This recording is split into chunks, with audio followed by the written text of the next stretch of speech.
again. What a very cooperative crowd you are. Thank you. My name is Kate Becker. I'm the director of the Office of Film and Music for the City of Seattle. Thrilled to have you all here tonight. We have a speaker unlike any speaker we've had before, and he is from the Seattle Online Broadcast Association, which is not, online broadcasting is not what we always focus on. So it's great to have him here. I think we're all going to learn some new things, and I would like to welcome to the stage James Feore. Thanks all so much for coming here and showing up. Thank you, Kate, for inviting me to be here. I'll give myself a little bit of a longer introduction so you know why I'm even speaking to you in the first place. So I'm James Feore. I'm the Director of Partner Relations for the Seattle Online Broadcasters Association. We're the nation's largest online broadcasting trade association. We've got about 1,000 members, I guess about 1,100 now in the Seattle area. And every month we host events that see about 150 to 200 online broadcasters, that streamers, YouTubers, etc., attend in person, okay, right here in the Seattle area. Our dream, or the vision of our organization, is turning the Seattle area into sort of the Hollywood for online broadcasting. All right? So before I go ahead and jump too far into this, I'll kind of outline what am I talking about when I talk about online broadcasting. So right off the bat, online broadcasting is not Netflix, it is not Hulu. That is broadcasting, it is online, but it's not what I'm talking about, okay? Sort of the hallmarks of online broadcasting is, first off, I'm going to make this big, bold prediction right off the bat. That is the future of entertainment, okay? I'm sure a billion other people have said this before about a billion other things, and somewhere out there, someone's like invested in smell-o-vision and lost all his money, but this is the future of entertainment, okay? And it comes down to these two big points. It being user-driven and highly interactive, and it being all about active viewership. And I'll get into what I really mean by all that later on, but again, when I talk about online broadcasting, what I'm really talking about are forms of broadcasting that are ultimately user-driven and that are designed to be highly interactive, and they're built around the idea of active viewership in some way, okay? Right now, the 800-pound gorillas of that market are Twitch, in terms of live streaming, YouTube, in terms of your typical streaming video, okay? And then eSports kind of falls across both their spaces. So I said it's sort of the future, and I'm going to show it to you with the numbers, all right? So what is Twitch? Twitch is Amazon's live streaming platform, all right? It's been around since 2012. Over that time, it's experienced 30 to 40% year-over-year growth. That number is increasing. Last year was actually 43% year-over-year growth, okay?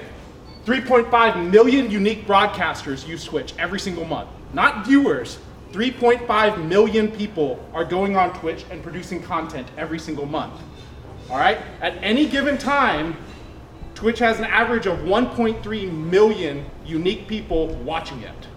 Okay? That isn't some Nielsen projection, that isn't someone guessing based on some test audience. That is literally, they can measure it, 1.3 million people on average at any given time. That's more than any cable television station outside of Fox News, and Twitch should be passing them later this year.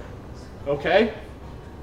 YouTube, you're all familiar with YouTube, or I imagine you are, but we'll just go over those numbers real quick too.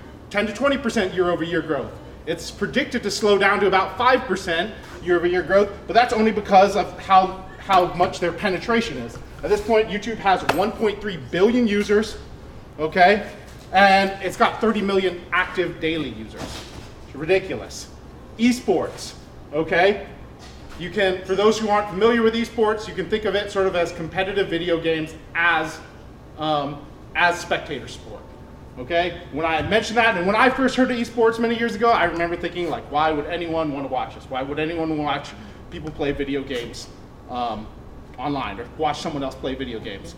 But at the same time, we'll ask that question even as we have 100 million people watching the Super Bowl, okay, a spectator sport that they aren't participating in. Esports, 30 to 40% year-over-year growth as well, okay? And that's been 30 to 40% since the 90s. Okay, it's passing the $1.5 billion in yearly revenue mark this year, okay?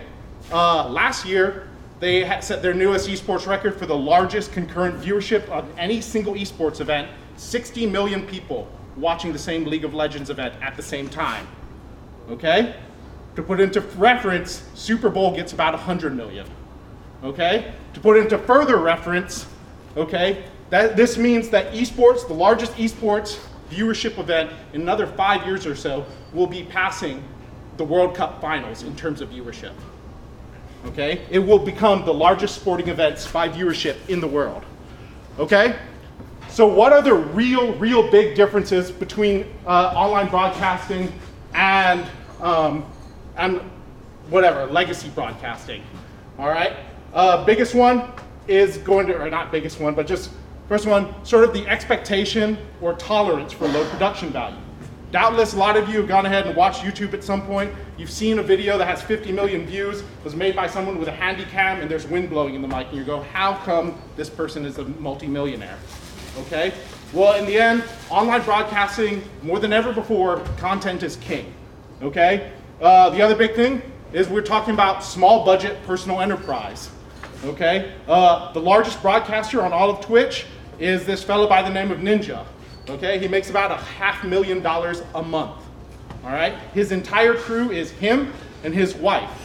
His entire production setup costs about $5,000, and most of that is his gaming computer. All right, these are people who are making tens of thousands of dollars, millions of dollars a year, and they're doing it using $100 webcams. All right, and out of their homes. Other big thing, we talk about highly engaged and highly monetized viewership. And when I say highly engaged, I mean on a level that any marketers in the room will think I'm lying when I talk about this. All right? When you have a streamer do a call to action, you are not talking about 1-2% response. You're talking about 75+% response on average. Okay? My wife she's a professional broadcaster, right? At one point, we did an affiliate marketing program. She does woodworking, an affiliate marketing program with someone who makes like woodworking dust masks, okay? Had an 80% click-through rate from her viewers on that campaign. 80% of her viewers, when she made a call to action, clicked through to go ahead and see about purchasing. 50% of the people who clicked through, that's 40% overall, purchased, okay? On average, we talk about in the streaming world, monetizing one average concurrent viewer is worth $20 to $30 a month. Okay? So if you have 200 people who are as average concurrent viewers, you are talking somewhere between $4,000 and $6,000 a month. Just 200 people watching at a time. You can go full time. All right? Right now, it's a heavy focus on gaming. That is beginning to shift. But that's the roots of the market. It means that if you're interested in online broadcasting, you don't have to get into gaming, you don't have to love gaming, but you need to be able to understand that language. You need to make an effort to learn the language. All right? And then I'm going to repeat this because this is the most important part here. It is about active viewership. And I'm going to go ahead and explain that a little bit more now. All right? The big difference, I think, in terms of expectations of viewers, that we're seeing, this generational shift, is younger viewers right now do not want to be passive participants in their entertainment, okay? They do not want to sit in front of a TV and have the TV just bring the entertainment to them, okay? Everyone saw sort of like the success of the Choose Your Own Adventure Bandersnatch type thing on Netflix, okay? That was a form of active entertainment, but active entertainment can be so much more simple. It could be going ahead and leaving a comment on a YouTube video and getting a response from the creator, okay? Or in the case of, say, Twitch, the big form of active participation is being able to chat directly with this live streamer and get responses from them, all right? To really put this into perspective, imagine, say, you like watching the Food Network, right? And you really like watching Alton Brown's Good Eats, okay? How much more invested in that show would you be if you could go ahead and stop Alton Brown and ask him a question?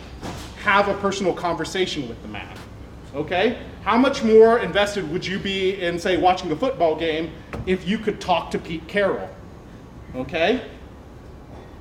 That's why people are willing to pay. That's why they're willing to donate directly to these streamers, because these people, they have this direct connection with them. All right? Those are sort of the broad differences. But I want to talk to you, what I really was hoping to talk about is sort of the opportunity that exists around it. And this is what SOBA is all about. This is what gets us so excited. Okay? So right now, Seattle has this huge bit of opportunity, and it revolves around the fact that there is no leading city. There is no LA for online broadcasting. There are about 3 big cities that are punching it out for the title right now. Or rather, I should say, there's a few cities that are fighting for the title, and there are some that are just exist on momentum are up there. LA, of course, is one of the big 3, okay? LA has no idea what is going on with online broadcasting, but just by virtue of its infrastructure, it exists towards the top of that list. San Francisco, by virtue of its tech market and its relation to online broadcasting, has a major online broadcasting presence, but Seattle is up there. It's one of the top 3, okay? And why? Well, like I said, right now online broadcasting is tied very heavily to gaming, and Seattle is a major gaming market. PAX West is here, okay? We have Nintendo of America here. We have Xbox here. We have Valve, which produces Steam, the #1 PC game distributing platform, is here, okay? This is a major center for gaming. In terms of online broadcasting specifically, Seattle is a major tech hub, obviously, and wherever you have a major tech hub, you have an online broadcasting hub. So Amazon owns Twitch. Twitch's second largest office is in Seattle. Their entire commerce office. Everyone who makes Twitch money is based in Seattle, basically. Mixer, which is Microsoft's competitor to Twitch, it's sort of like #3 in the live streaming games market, of course, is based out of Redmond. All right? The bigger thing really for Seattle is understanding this. There are many things which make Seattle a non-ideal market for film, right? Everyone knows we lack the infrastructure in many respects. We lack the grants. We lack the tax incentives. There's plenty of reasons people want to film in Vancouver, etc., whatever. None of those matter as online broadcasters. They really don't. One, there isn't any infrastructure and we don't need it, okay? Because we're doing this out of our basements, out of our bedrooms, again, with $100 webcams and $100 USB mics, okay? No one's giving online broadcasters grants and no one's giving them tax incentives. Literally no municipality, no place is ahead of the game here, okay? It also means that the first place that begins to move fast, that begins to go ahead and push their local leaders for action on this space will become the dominant city, will become the dominant market for this, all right? And that's part of what SOBA is really trying to drive and trying to do. I put this down here about LA now is the Fort Lee, New Jersey of 1910, all right? This is a little bit of like historical context. In 1910, Hollywood was not Hollywood, all right? In 1910, the film capital of the world was Fort Lee, New Jersey, because that's where Edison and his camera and all the film tech in the world were, all right? But just like Fort Lee, New Jersey, it became too expensive to film there. There became too much bureaucracy. All the many things that were built in order to assist the film market really began to hold it back, and film escaped to California. The same thing is true right now. The typical legacy broadcasting industry is completely out of touch with what's going on and the speed at which this online broadcasting market is beginning to take off. And whoever moves quick and whoever moves decisively can go ahead and take control of where this market goes. So most of you, though, are here and you're kind of going like, cool, city's opportunity, but I'm talking about like, what's my opportunity? How do I make a buck off of this? In very broad terms, I'm going to say the biggest thing is simply that you are on the ground floor, okay? This has been going on, online broadcasting realistically has been around about 10 years now, okay? In terms of a way you could realistically make money, only about 5 years now, okay? That being said, this is it. The folks who are getting into this market right now, who are pushing hard, who are just learning this, are the folks who will go ahead and drive this market. And where that really comes down to is right now, Twitch, YouTube, eSports, whatever, professional experience and trained professionals are an exceedingly rare commodity, okay? That is, if you have any level of training, if you are just finishing a communications program in college, you have more professional training and experience than 99% of the people who are in this market, okay? And to put that into real context, I'm up here, I'm a 33-year-old with 2 years of experience in this industry, okay? I do it as a hobby. I've been interviewed by what? New York Times, Fortune Magazine, Vice News. I'm considered a subject matter expert and a thought leader in this space. 2 years, okay? It's because there are no experts, okay? No one's an expert. And part of what's going ahead and hitting that is there's a lot of people who are making a lot of money in this industry, but they can't get anyone to take them seriously, all right? And a lot of these, and it means that you have folks, again, like Ninja, making $500,000 a year, a month. He cannot get a sound engineer or a lighting engineer to visit his house because they're going, you want me to visit your house and look at your sound and lighting setup? No. What are you doing? Okay, because it's for a gaming stream. No, sorry. Just recently, for instance, I worked with Heather Murado. She's somewhere out in this crowd. Oh, there she is. She's an entertainment attorney who helped me with licensing some content to bring it to Twitch. Okay? Before I ended up working with Heather, I had to go to, I was shopping around for the content I was going to license and bring to Twitch. Okay? Found one company that I was real excited to work with. They were excited to work with me. Thought they were going to license their product over. And at the last second, right before we started going and talking contract terms, they say, wait, you're telling me that people can go ahead and they can, there's live chat and they'll be reacting to this? And I go, yeah. I go, well, what if they say something mean? Well, man, I don't know what to tell you. They might. I'm going to try to avoid it. I don't want them to say something mean either, but it is live, okay? This is an industry that was so far behind. They've got this, this is their evergreen catalog I was about to license out of, a property that hasn't been touched in over a dozen years. And they're saying no because someone might say something mean in a chat room. Okay? People, if you just learn to speak this language, if you learn to talk the language, you make yourself available, and you treat it as seriously as the people who are in this industry are treating it, you will become a thought leader in this space almost instantly. Okay? In terms of professional careers. All right? The real big thing, the big opportunity for all of you, and what I really want you to take away from this, is the people who enter this industry now are the people who will define it. And what I mean by that is some of you have doubtless been working in this field for a long time. You go, man, I hate the way union contracts are structured in this respect.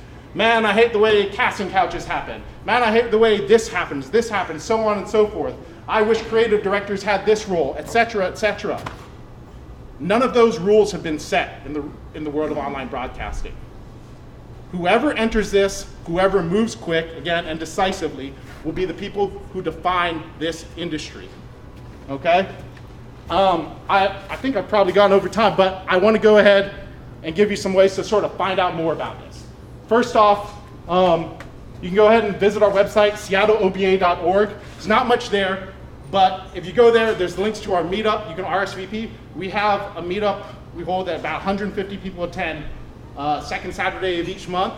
It's free to attend, RSVP to that, and you can meet a lot of other interesting folks. Okay, most of them are gamers. Most of them are people who have like 10 people watching them, but they can go ahead and at least give you an idea of how to talk. All right. 2, you can join our Discord. Discord is sort of like Slack, but for gamers. All right. There's also some links I've left here in this presentation. I'm going to pull up one of them in a little bit. It's some eSports playing on Twitch. Specifically, it's a championship game for a game called Rocket League, which you can think of as sort of like soccer with cars. All right. And afterwards, of course, I'll be answering questions. But there's also a couple of members of SOBA's partner relations team in the audience. We have Sulin right over there. She's raising her hand. And then Paula over there. If I'm not available after this or you can't get to me, please bug either one of them. Okay? And I'm going to go ahead and go to answering questions in a minute. But while I do that, I'm going to go ahead and put this up. and just sort of let it rock and roll in the background if it will play.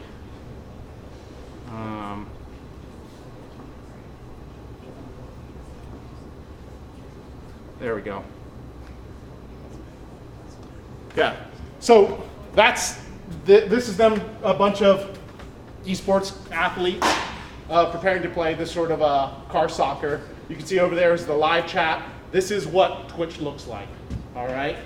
This is a little bit different than typical Twitch stuff, but if you were to sit here and watch this entire thing, any one of you with professional production experience would probably be aghast at no less than a half dozen points. You'd be like, wow, that's ridiculous that they were able to screw up that cut that badly. And the reason is, they screwed up is, one, again, that tolerance for low production value. This is extremely high production value as far as anyone in Twitch is concerned. This is the absolute utmost highest tier of it. But even this is being run typically by people with 3 to 4 years of experience, and they're running it on the cheapest switcher board they can. All right, that being said, while that plays in the background, while they do that stuff, I'm open to questions. Anyone want to probe?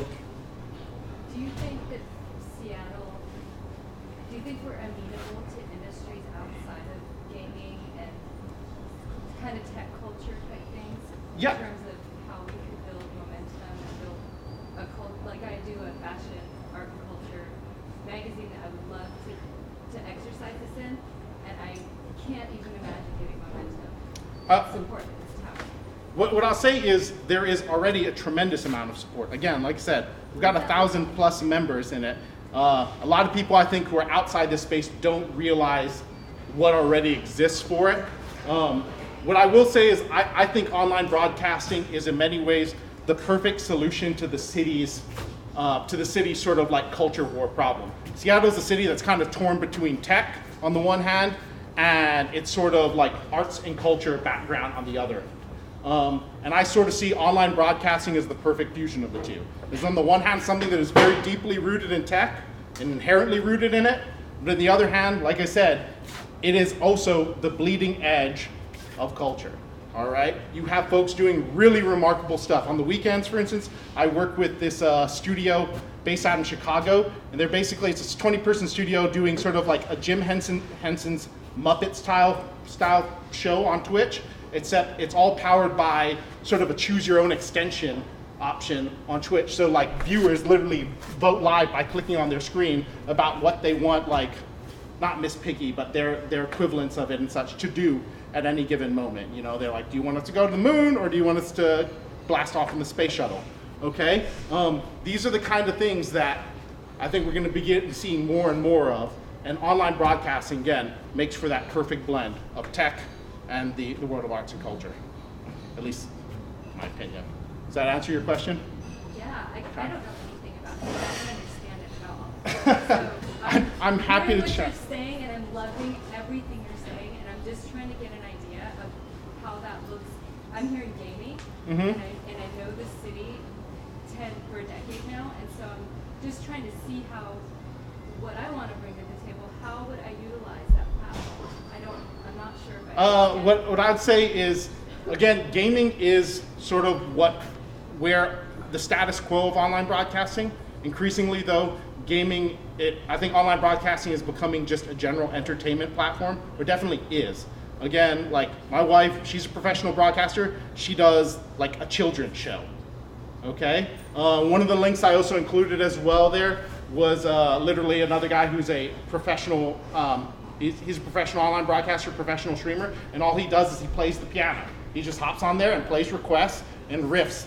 And occasionally he'll invite other musicians on, and they just have jam sessions on stream, and people just throw money at him. Imagine being able to busk, but to an audience that is like devoted to you and excited to just sit there. Okay, an audience that you could monetize at $20 to $30 a head. Okay. So how do they interact with him? Do they like request tunes or? Yeah. So. Be like active. I mean, what So the primary means, all right, the simplest means for anyone, say on Twitch, of course, is again chat. Okay, this is a guy who maybe play a song. They're chatting away. Afterwards, he might share a personal anecdote about his life. Okay, and talk to them about how they're doing. Again, the benefit is if you're seeing these same like 200-300 people every day for a few hours a day, you get to know them and they get to know you. And for them, it isn't like, hey, I'm just throwing $20 at the TV, okay? It's, hey, I'm throwing $20 to support my friend and continuing to do this, okay? So again, you build this real strong personal connection with your audience in many cases, at least on Twitch, okay? And oftentimes any form of online broadcasting. But again, even larger streamers, people who have several thousand people watching them and they can't keep up with chat, one of the simplest ways for them to go ahead, their viewers to interact with them, is if, say, someone makes a donation, okay? They can go ahead and donate in many cases, and a lot of streamers will have it set up so that donations of a certain amount pop up a message on their screen that they'll then read out loud, okay? So if, say, imagine you had the ability to go ahead and donate $5 to Iron Chef, have the Iron Chef judges read your question out loud and respond to it. Would you donate $5? I think a lot of people would, okay? Imagine you could go ahead and go to like your favorite concert, you know, and you could go ahead and shout out a question at the stage all the way from the back of general admission, and someone would answer it. One of the band members would answer it. And what's more, it isn't just that you're out there exposed to the band and like you would be in general admission. It's, you know them, that you sat there and you've watched them for several hours a day, okay? In many cases with streamers, people form a very, very strong connection to them. Does that begin to answer your question? Yeah, that's good. Oh, I got one right over there, sorry. How do you think like Facebook Live and Instagram Live fit into this? I think Facebook Live, Instagram Live, those are all part and parcel of online broadcasting. Again, the only reason I didn't mention them is because I was really talking about the 800-pound gorillas. There's definitely lots of other smaller players in the market. Of the US live streaming market, Twitch owns approximately 95% of it. All right, that's the reason I mentioned them. YouTube Gaming owns about 4%. Everyone else is slicing up about 1% of the market. So on a Facebook live stream, I imagine the average viewer is looking at a phone or a small device. On something like gaming, is it usually a PC? Is it a game system? What size of display do you think the average viewer is using? It depends, of course, on what your demographic is. I think it's usually about, on Twitch at least, it's maybe about 20% of your viewers are mobile, okay? But that being said, it's all of this, you can watch, Twitch has a perfectly good mobile app that you can participate in and do all this stuff in mobile. So I think the only reason it's probably more PC or watching it on your television through like Chromecast right now for Twitch is simply because Twitch and YouTube and such, they're becoming things that realistically, they aren't simply for watching on the bus. For a lot of people, they are replacing TV. And they're not just replacing TV, they're replacing the cord cutting options on TV. If there's one thing better than paying $8 a month for Netflix or $11 a month, whatever it is, it's paying $0 a month to choose from tens of thousands or millions of broadcasters. Find the one that speaks best to you, find the one that you feel you best identify with, who really makes you laugh in all the best ways, and then support that person directly. And to follow up, is the audience usually individuals, or people watching in groups?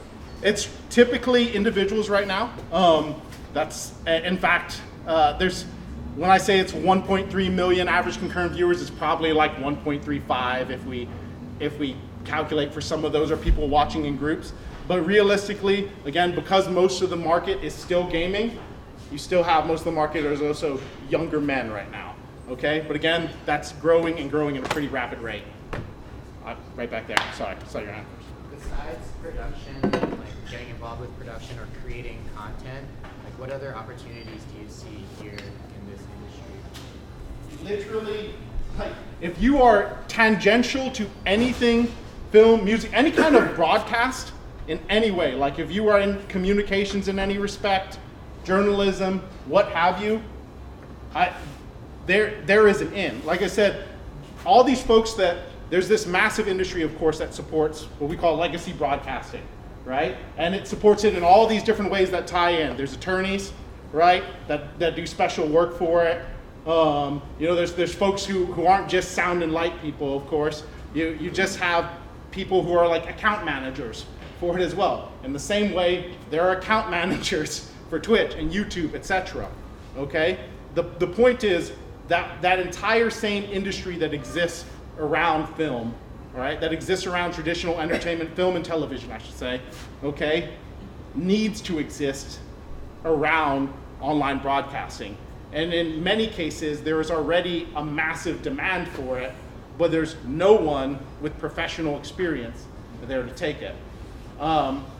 We have folks, like there's this, Sulin, do you mind if I use you as a sort of an example with your recent job? So, good example, Twitch hires folks that are called like influencer relations managers, right? They're the people that basically build ad campaigns around their larger streamers, okay?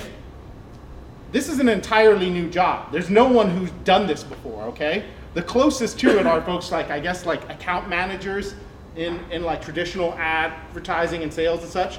Sulin, one of our partner relations folks with SOBA, she recently interviewed for a position with Twitch. I won't go into all the excitement there, but the point is, like, she doesn't have some sort of like professional experience as an influencer relations manager. No one does. She has this tangential experience that she was able to tie in, okay? And the fact that she has some level, or that she does have professional experience in something that's tangential to it, makes her about as close to an expert as the industry has. Okay? I guess this is a time living in LA. I actually had the opportunity to shoot at YouTube Studio. LA also has League of Legends studio with Riot Games. I guess I'm curious, how can Seattle remain relevant before the big guys, say the ESPNs, the Fox Sports Ones, come down and realize there's money on the table? What makes Seattle be able to be competitive against millions of dollars and an infrastructure that isn't in play already?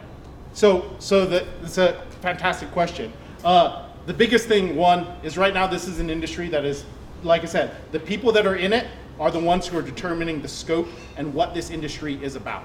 And they really are, okay? You look at what are the largest channels in terms of, I guess it's now the second largest channel on YouTube, okay? Second largest channel, just barely recently passed, was PewDiePie, an individual creator, okay?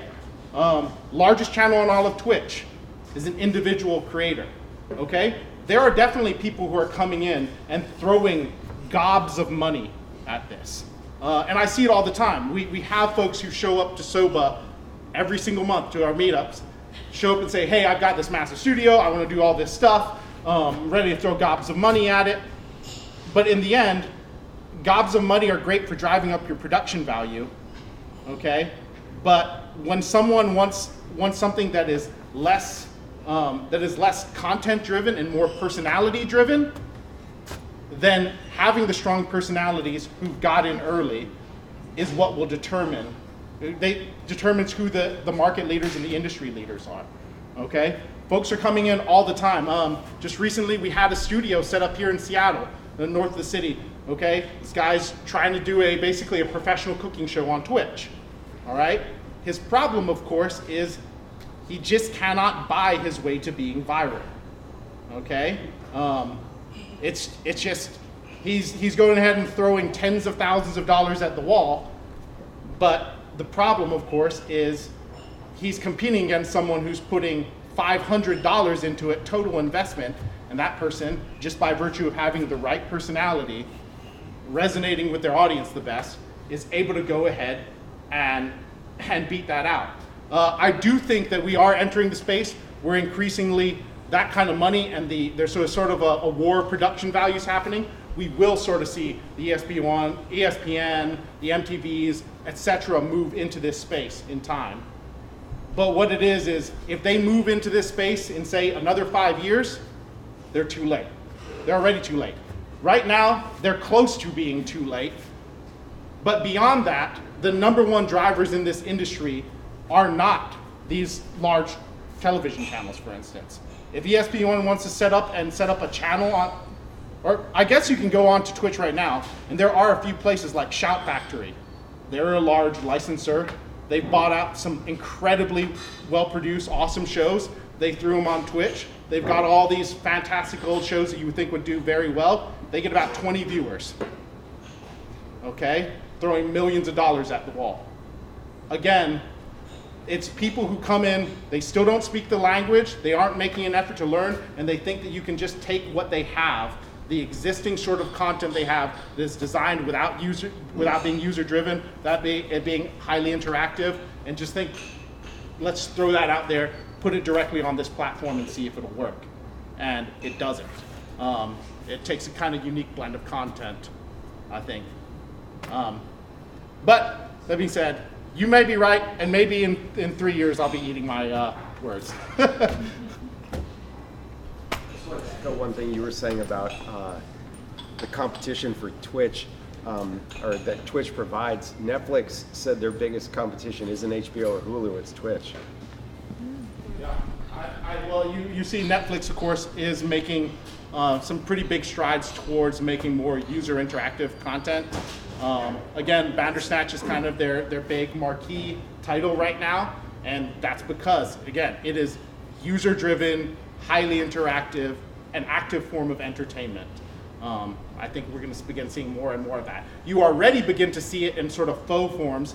Are any of you you're all familiar on some level with Dora the Explorer, but if you've ever watched an episode of Dora the Explorer or seen a kid watch it, Dora will say something, she'll be like, hey kids, can you see Swiper? And Swiper appears on the side of the screen, and the kid, this 3-year-old, will be sitting there smacking their finger at the tablet, like, yeah, I can see him, Dora, there he is. And then at some point, a cursor will appear over Swiper and click on him. Now the cursor is not interactive at all. It's just something that's baked into the TV show, but it's designed to fool that 3-year-old into thinking they somehow clicked on Swiper. All right? Someone in Dora's production staff understood that we have this iPad generation that expects to be able to click on Swiper. That iPad generation will grow up, and they will expect to be able to click on and interact with their content. Sure. So I'm trying to suss out the differences here between the live production with the live interaction, and then having that those shows able to play along with the interaction. It seems like I've watched people watching game sessions and stuff where it wasn't live at the moment. How much of what people are doing is also just monetizing that, not just the live streaming. You're talking about, say, just like monetizing, like YouTube, someone just playing. Well, yeah, I mean, like they've done a show and then they have it up there to watch. The archive version. How much of it is that? So first off, just basic streaming video, but used on a social media platform, still is definitely online broadcasting. I mean, that's basically what YouTube is, right? It's just streaming video, it's pre-produced, and then it's uploaded, all right? What keeps it interactive in that respect then is simply the social media aspect to it. Again, you're able to go ahead and still connect with the creator in a way that's meaningful to you, all right? And that's why, again, if you kind of look at these engagement rates in terms of like YouTube engagement rates versus say like TV engagement rates, if I get some influencer or some celebrity to talk on like a commercial and say like, hey, I want you to buy whatever boxer shorts, you would be shocked and amazed if you could get a 5% like follow through on that call to action. On YouTube, well, 30% is reasonable to expect. And then on Twitch, again, about a 75% average, okay? So the big thing again, like even though YouTube still doesn't have quite so much of a punch as live streaming, because it has that social element, because it has that interactivity in some respect, okay? Audiences connect more with the creators, and when they connect with the creators, they feel like they want to go ahead and support those creators more. I've heard a lot of the arguments in favor of longer form content, but not micro content. I mean, TikTok has 700 million monthly users. Where's the raise for that? Or even Byte.co that's coming out in like a month, which was created by the former creator of Vine. Yeah, so I guess the answer is rather the problem for things like Vine in the past and for TikTok now is finding a way to cleanly monetize that. All right, I think that was definitely, it was Vine's challenge. It was what Vine's killer, realistically. And for a lot of like micro influencers and now nano influencers, it's what they struggle with. But as more people are getting into this market and more people are getting savvy about the amount of money that exists in this market, I think we're seeing more and more solutions. I don't know exactly what scope or what shape those solutions will take. Certainly it's someone out there who's going to disrupt the influencer monetization market in some ways. I expect that very shortly for some of these products like TikTok. But I know it's coming. There's clearly, when you have that large of a user base, you have that much interaction, someone's going to find a way to put dollars to it. Tiny URL. What's that? Tiny URL. Yeah. I mean, are you just talking about like using it in order to go ahead and monitor your click-throughs? You can use it to get money to those influencers. Okay. To back that micro. Well, perfect. There you go. Was there a couple questions back, fans? How important is the choice of platforms? In other words, like Twitch or Mixer, are there any out there that will work with the content creators to help them, be more sophisticated or more compelling? The smaller the platform, the more they'll work with their content creators, just because I think there's more of a boutique approach. So like Mixer, for instance, if you can pull 50 viewers on Mixer, average concurrent viewers, Mixer is tripping over themselves to help you because they get so many less viewers than Twitch. Twitch, on the other hand, you need to be pulling a few hundred viewers before Twitch really starts working to go ahead and directly assist you. Again, though, I think that it's just the larger the platform, the more they expect you to put in first and the more they expect you to prove yourself. As a general rule, I will say this. For many people who whenever I have this talk or whenever I talk to people about this, the big thing I often see from a lot of folks who say like, oh, I produce a lot of film and television or something like that, is they want to come in and say, oh, I've always had this idea for this TV show, I'll just turn it into YouTube sketches and upload it. Okay? Don't try to do that. Realistically, don't. Do not try to become a content creator in this space, because like I said, how many people are broadcasting to Twitch every single month? 3.5 million? Are you really going to produce content better than 3.5 million people, or even in the top 10,000 of that? Unlikely. All right? The resource, the strength so many of you have, and even the creatives in the audience who are saying like, oh, don't tell me, I'm a creative, I should be able to become a creator in this space. Use that creativity and bring it to someone else's brand. Bring it to a successful brand. Bring your professional experience, your expertise to these people that are in this space, and show them that you can speak their language, show them that you know what you're talking about. So many times I, for instance, talk to people who do not even know what I'm referring to when I say average concurrent viewer, because that is not a term in, say, their world of, film, okay? And that's like if I'm talking to someone and saying, oh yeah, well this channel is they pull in 5,000 average concurrent viewers, and they do not know what I'm talking about, that I'm probably going to stop talking to them. All right.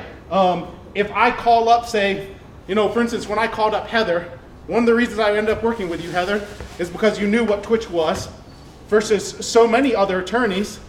I would have had to spend the first hour I was paying to consult with them explaining to them what it was I was trying to do. All right? If I have to call up an attorney and pay them $300 an hour to explain to them what my job even is, I will not do that. Okay?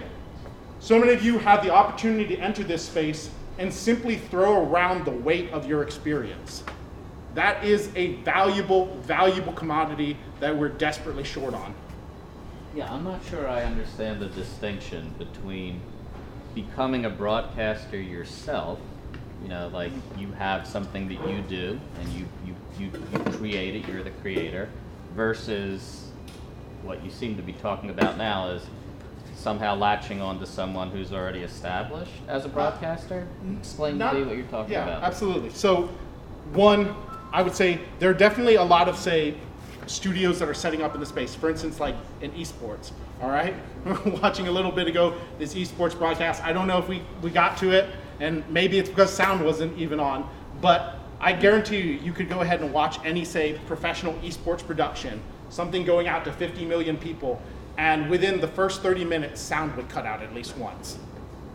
Just drop, just lose 30 seconds of sound, just because someone's on the switcher board and fell asleep, okay?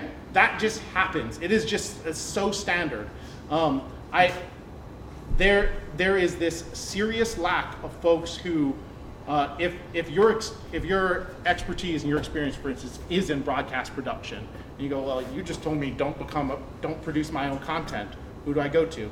Yes, go to these people, these large folks that are producing content. Or here's another good example. One of the largest forms of content now on Twitch and on YouTube, live streaming, is people just sort of doing live streaming them just like walking around, like going to like Disneyland or whatever it is.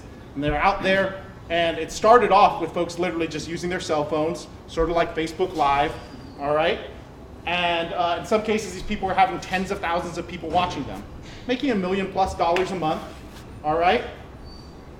Now, what happened to one of those guys when he started making his like first $1 million, okay? He realized that a cell phone wasn't going to cut it, that he should probably upgrade. So he went out there and he went to his buddy and said, hey, can you just go on Google and figure out what you have to buy? And so his buddy threw together this ridiculous jury-rigged contraption, cost more than it should have, and it was terrible. But that was the first major upgrade. And now you have these folks out there that are these live streaming, these folks who are doing IRL, as in going around in real life, walking around the world, exploring it and that kind of thing, showing it off to Twitch. And they're doing it being aided by folks with zero professional broadcast production experience. They've got camera people that are handling $20,000 cameras that are not designed for this purpose, and they don't know what they're doing. They don't know what a gimbal even is, okay? And these people, the only reason they're using their buddy, it isn't just because they want to hire their buddies, it's because they don't even know where to go. And what would probably, what just about any of them would jump on is having the ability to go ahead and have someone come up to them and say, hey, I'm a professional broadcast producer. I see that you have 20,000 people watching you, but you are doing this on a cell phone. Let me come down there and help you out. And folks in that position would jump at that opportunity. I'll take maybe just 2 more questions.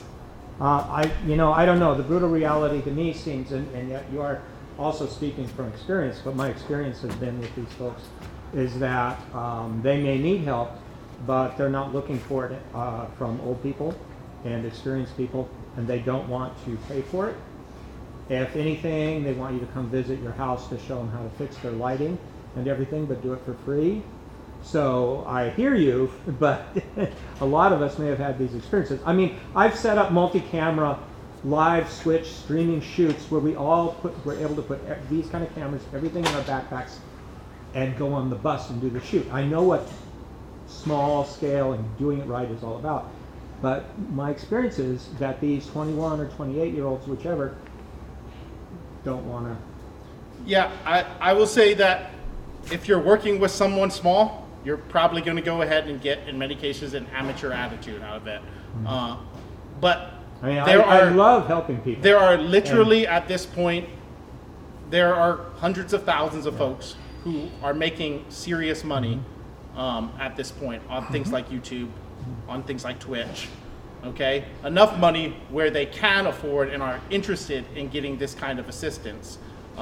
Again, a little bit ago, for instance, I was working with someone who was simply trying to hire like an audio engineer to help them out in sort of the Twitch space. They could not find anyone. They didn't care about the age. everyone, they would say the word Twitch and the people would zone out. Another person I'm working with Did right now is... Did they think to say the word money? Huh? I mean... I've got a real good example of money. I'm working with another guy. Actually, it's the guy up north I was telling you about who's throwing gobs of money at the wall trying to set up his studio. Right. He's trying to hire professional marketing folks to help him market this. He's like, I need this to go viral in order for me to be able to afford this. Problem is, everyone who he sends an email to, he says, I want to hire you, and says, I'm doing this like Twitch studio, just refuses to answer his emails. This guy who's sitting on like $50,000 he wants to do in like an ad buy cannot even get people to respond to his emails. Okay? That's the kind of space, that's the kind of problem we're often talking about. And in many cases, these people, the reason they can't get it is the people they're contacting are hearing words they're unfamiliar with, hearing terms they're unfamiliar with, and it isn't just their fault. In many cases, it's our industry's fault because we don't speak the established language, again, because none of us have professional experience. Just one last question, so. Cool, thank you. Let me help me if I'm not speaking the correct language.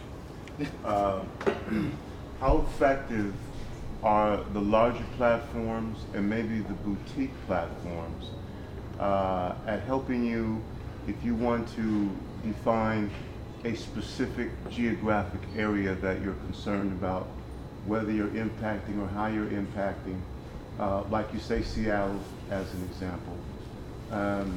And so for a number of different reasons, it may be important to you that you get more specific analytics and not just a whole bunch of, for the reasons that you may have for doing that.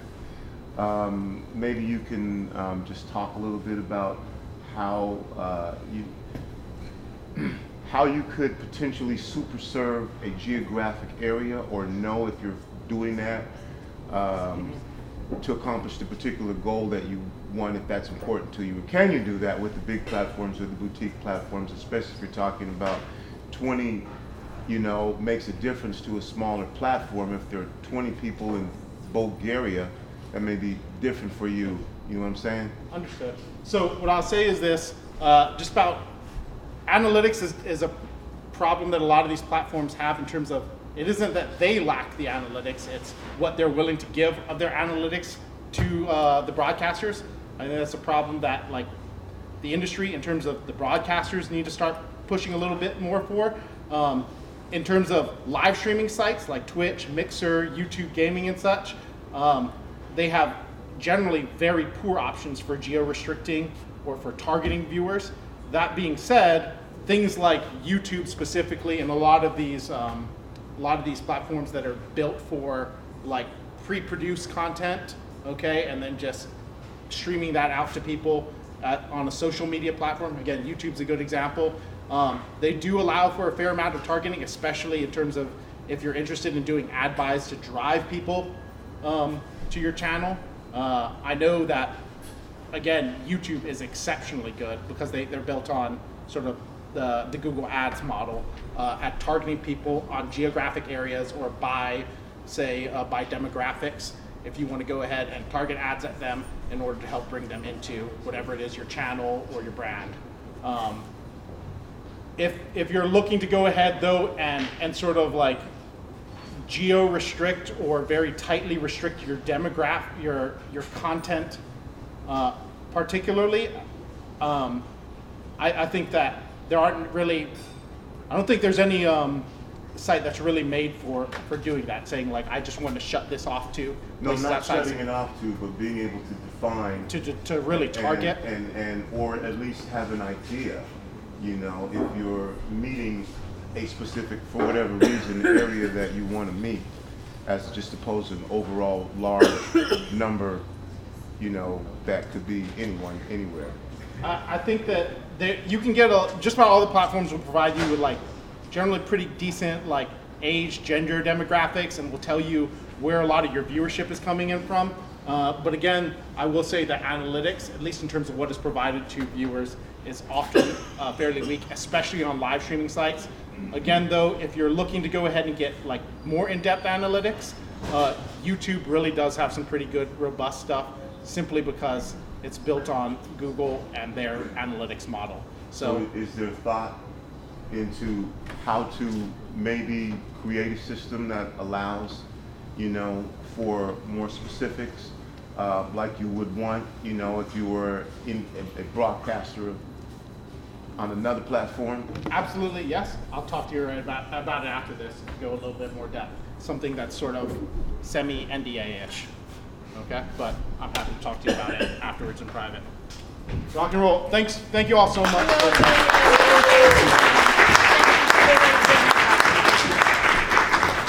Thank you all for being here. I probably should have told James this before he got started, but we only have this space until 7 o'clock, and I think it's 6:58.